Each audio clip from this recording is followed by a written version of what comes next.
since being here at the lake, they've been really aggressive, getting water out. I don't know exactly how many loads in the last hour or so that they've taken to put out this fire just a few minutes east of Sycamore, but at least 10 runs so far. I think there's 2 or 3 helicopters, because one had a orange colored water container underneath it, or water bag, whatever it is, and the other one was yellow. So there's at least two helicopters on the go.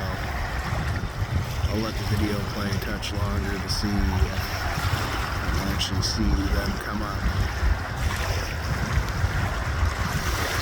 after filling up the water. Oh.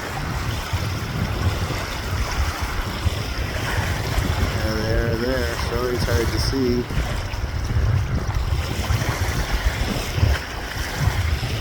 Just barely see the water container.